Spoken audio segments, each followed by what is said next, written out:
Salut et bienvenue dans cette vidéo dans laquelle nous allons parler de la lumière. Les objectifs de cette capsule sont les suivants. En premier lieu, distinguer une source primaire de lumière et une source secondaire, nommée aussi objet diffusant.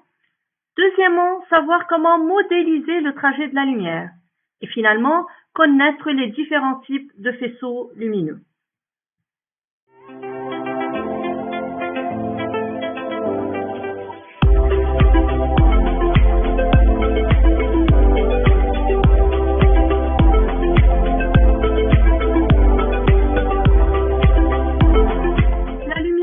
Familière car elle est partout. La Terre reçoit de la lumière du soleil, nos maisons sont éclairées, les objets qui nous entourent envoient de la lumière vers nos yeux. Mais d'où vient cette lumière-là?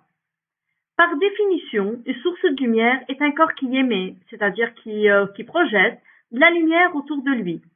On peut distinguer deux sources de lumière, les sources primaires et les objets diffusants.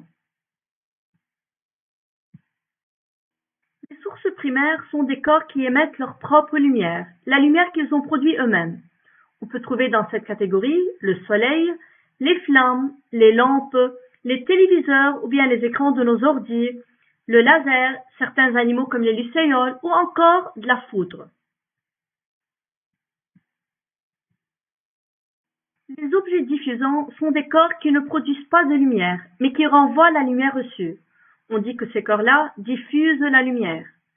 Donc, un objet diffusant n'est pas une source de lumière que lorsqu'il est lui-même éclairé par une source primaire ou bien par un autre objet diffusant. Je donne ici quelques exemples. La Lune, éclairée par le Soleil, va diffuser la lumière reçue, ainsi que les autres planètes du système solaire sont des objets diffusants. L'écran de cinéma qui renvoie la lumière reçue du projecteur, les arbres ou bien les plantes éclairées par le soleil, la table ici éclairée par la lampe. En fait, tous les objets et toutes les personnes même qui nous entourent sont des objets diffusants, car ils diffusent la lumière des lampes ou bien celle du soleil. Pour résumer ce qu'on vient de voir, dans l'optique, il existe deux types d'objets, les sources de lumière primaires et les objets diffusants. On doit être capable de les différencier. Comment faire cela? Si l'objet est visible dans le noir, alors il est une source primaire. Sinon, il est donc un objet diffusant. Ce schéma illustre la différence entre les sources primaires et les objets diffusants. La lampe là est une source de lumière primaire, car on la verrait dans le noir, alors que le livre est un objet diffusant, car on ne le verrait pas dans le noir. Donc la lampe ici émet la lumière qu'elle produit, alors que l'objet diffusant, qui est là le livre, renvoie une partie de la lumière vers notre œil. Comme nous le savons, la lumière ne se voit pas. On ne voit que la source lumière et l'objet éclairé. Alors, comme à chaque fois que l'on veut, disons, représenter quelque chose que l'on ne voit pas, nous allons utiliser un modèle. Dans le cas de la lumière, on utilise le modèle du rayon lumineux. Prenons l'exemple ici du laser en train d'émettre de la lumière vers l'écran.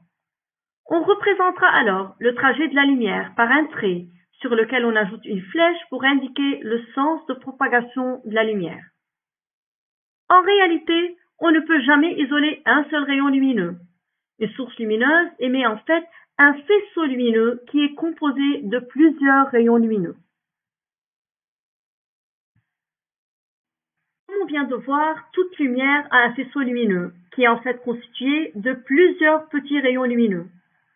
Un faisceau lumineux est donc le résultat de l'union de plusieurs rayons de lumière. Il y a trois types de faisceaux lumineux. Le premier schéma illustre un faisceau parallèle ou cylindrique, c'est lorsque les rayons qui le constituent sont parallèles. Ce schéma représente un faisceau convergent, puisque les rayons qui le constituent convergent vers un seul et même point.